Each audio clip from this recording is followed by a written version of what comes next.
Assalamualaikum warahmatullahi wabarakatuh. Salam kader Madrasah Muallimin Muhammadiyah Yogyakarta. Alhamdulillah wassalatu wassalamu ala rasulillah. Adik-adikku semua dimanapun Anda berada, saya berdoa semoga Anda semua, kita semua senantiasa dalam keadaan sehat walafiat tanpa suatu aral apapun. Walaupun kita semua jauh di mata, insya Allah tetap dekat di hati. Adik-adik semua, jadi ini video yang kedua ya.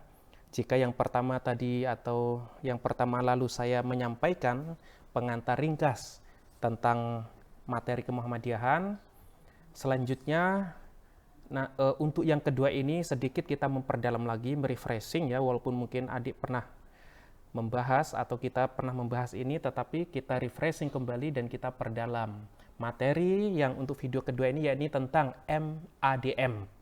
Apa itu? Jadi MADM adalah Muqaddimah Anggaran Dasar Muhammadiyah.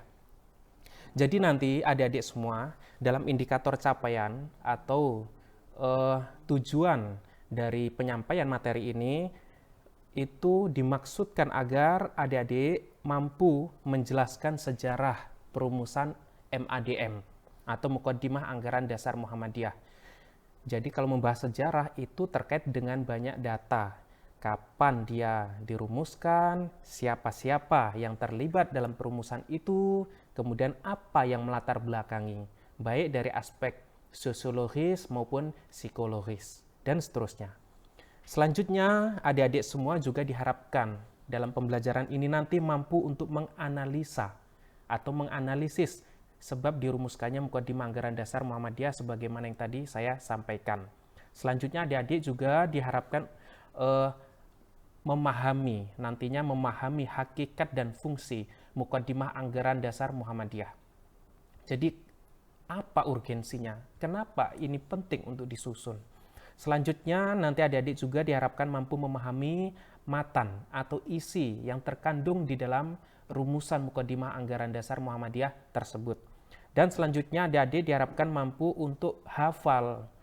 Walaupun menghafal ya, tetapi ini penting sekali. Jadi tidak kita sukar sekali untuk menjiwai kalau tidak diawali dengan mengetahui atau sampai menghafal dari isi pokok pikiran dari Muqaddimah Anggaran Dasar Muhammadiyah. Dan yang terakhir, setidak-tidaknya nanti adik-adik mampu menjelaskan dengan gaya bahasa sendiri setelah membaca, memahami, hafal, kemudian menjiwai. Nah, itu adik-adik diharapkan mampu untuk menjelaskan dengan bahasa sendiri sesungguhnya apa ini Muqaddimah Anggaran Dasar Muhammadiyah. Bisa dengan penafsiran adik-adik sendiri, tentu didukung dengan data-data yang ada sekaligus juga dengan referensi yang didapat bisa dari buku atau bisa bertanya dengan ustadz yang memahami tentang Muqaddimah Anggaran Dasar Muhammadiyah. Jadi adik-adikku sekalian, ini saya membagi peta konsepnya bahwa MADM atau Muqaddimah Anggaran Dasar Muhammadiyah itu yang nanti akan dipelajari yaitu pertama tentang sejarah perumusan, yang kedua sebab dirumuskannya, yang ketiga hakikat dan fungsi, empat matan atau isi, yang kelima pokok pikiran, serta yang terakhir penjelasan. Jadi adik-adikku, bahwa ternyata proses lahirnya MADM itu tidak terlepas dari latar belakang sejarah yang kompleks. Jadi perumusnya atau saat itu MADM itu dirumuskan pertama atas prakarsa Ki Bagus Hadikusumo. Jadi saya jelaskan dulu bahwa MADM itu adalah Muqaddimah Anggaran Dasar Muhammadiyah itu adalah landasan dasar yang darinya nanti disusun ADART atau Anggaran Dasar Muhammadiyah. Kalau kita di Republik Indonesia itu mengenal yang namanya Undang-Undang Dasar dan peraturan negara apapun itu harus mengacu pada preamble. Nah, Muqaddimah ini menjadi preamble-nya ADART atau rumusan-rumusan ideologis Muhammadiyah berkelanjutan nanti. Jadi dia benar-benar menjadi dasar atau fondasi dalam gerakan alam fikir di Muhammadiyah yang dirumuskan dalam bentuk rumusan-rumusan ideologis. Itu Muqaddimah Anggaran Dasar. Kalau di preamble itu ada di dalamnya terkandung juga Pancasila. Nah, kalau di Mukadimah Anggaran Dasar itu juga ada namanya Saptasila atau Al-Usulu As-Sab'ah atau 7 pokok landasan atau landasan pokok pikiran yang nanti menjadi dasar dalam gerak langkah Muhammadiyah. Jadi dirumuskan oleh Ki Bagus Hadikusumo.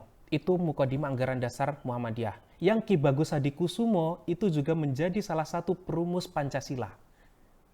Jadi ketika Ki Bagus Hadikusumo saat itu merumuskan Pancasila dalam wujud Piagam Jakarta yang menjadi Pancasila hari ini, itu Ki Bagus Hadikusumo ketika itu juga berjasa merumuskan dasar fondasi langkah gerak langkah Muhammadiyah dalam bentuk Mukadimah Anggaran Dasar Muhammadiyah. Tentu Ki Bagus Hadikusumo tidak sendiri karena ciri khas gerakan Muhammadiyah itu adalah kolektif kolegial, gerak jamaah yang didasari pada musyawarah mufakat. Di sana Ki Bagus Hadikusumo dibantu dengan beberapa sahabat di tingkat pimpinan pusat Muhammadiyah yang penyusunannya sama dengan tahun penyusunannya itu sama dengan tahun penyusunan Pancasila, yaitu tahun 1945 serta disahkan pada Muktamar ke-31 di Yogyakarta pada tahun 1950. Nah, sementara itu tim penyusunnya tadi yang sahabat-sahabat Ki Bagus Hadikusumo diantaranya ada Buya Hamka, ada Kiai Haji Farid Ma'ruf, ada Mr. Kasman Singodimejo, dan ada Pak Zain Jambek. Kemudian MADM ini, Mukadimah Anggaran Dasar Muhammadiyah, itu juga patut diketahui isinya serta dipahami fungsinya. Jadi adik-adik, yang namanya landasan ideologis itu umumnya tidak panjang, tidak seperti undang-undang yang berpasal-pasal, tetapi kalau Mukadimah itu hanya pendek saja, 1-2 halaman, tetapi isinya sangat padat, dan itu menjadi landasan gerak landasan ideologi selanjutnya. Jadi bahasa yang digunakan barangkali sangat umum atau sebagian khusus, tetapi tidak panjang. Jadi adik-adik semua kalau membaca itu tidak akan melelahkan, karena hanya pendek saja. Yang pendek itu nanti ada 7 atau yang tadi saya sebut sebagai Saptasila atau Al-Usul As-Sab'atu. Yang pertama tentang Tauhid atau ketuhanan dalam bahasa Pancasila. Kemudian yang kedua kemanusiaan, yang manusia di sana dijelaskan sebagai makhluk sosial dengan kewajiban untuk membangun peradaban. Yang ketiga ada kemasyarakatan, yang masyarakat di situ Muhammadiyah bercita-cita mewujudkan masyarakat yang sejahtera, aman, damai, makmur, dan bahagia berdasarkan kejujuran, persaudaraan, gotong royong, dan tolong-menolong atau ta'awun. Yang 4 keagamaan.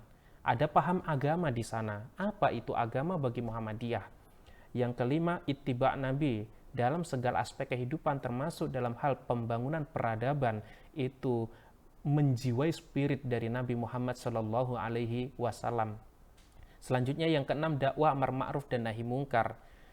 Yang ketujuh, kenegaraan.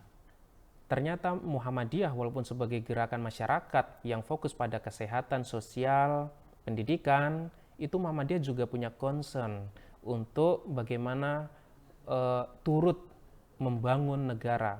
Negara yang dicita-citakan bagi Muhammadiyah adalah negara yang baldah thayyibah warrabbun ghafur atau baldatun thayyibatun warrabbun ghafur, yang di ayat-ayat yang lain ada dijelaskan juga sebagai baladan amina atau fi baladil amin. Nah, nanti ini penjelasannya cukup panjang dan nanti adik-adik bisa membaca rumusan-rumusan ini dalam materi yang bisa dibaca di portal siswa.mualimin.sch.id. Nah, nanti adik-adik bisa mempelajari sendiri. Sejatinya saya pernah menyampaikan ini. Saya ingat betul bagaimana ketika adik-adik kemarin kelas 4, saya menyampaikan walaupun sekilas pandang tentang MADM atau Mukadimah Anggaran Dasar Muhammadiyah, tetapi kali ini kita bahas lagi untuk refreshing ideologi sekaligus untuk memperdalam. Tadi tujuan kalau saya sampaikan tidak hanya membaca, menghafal, memahami, tetapi juga menjiwai bahwa ideologi Muhammadiyah itu letaknya ada di hati. Itu ya, nanti ada materi ketiga lebih dalam lagi akan saya jelaskan. Untuk video yang kedua saya akhiri. Billahi taufik wal hidayah, fastabiqul khairat. Assalamualaikum warahmatullahi wabarakatuh.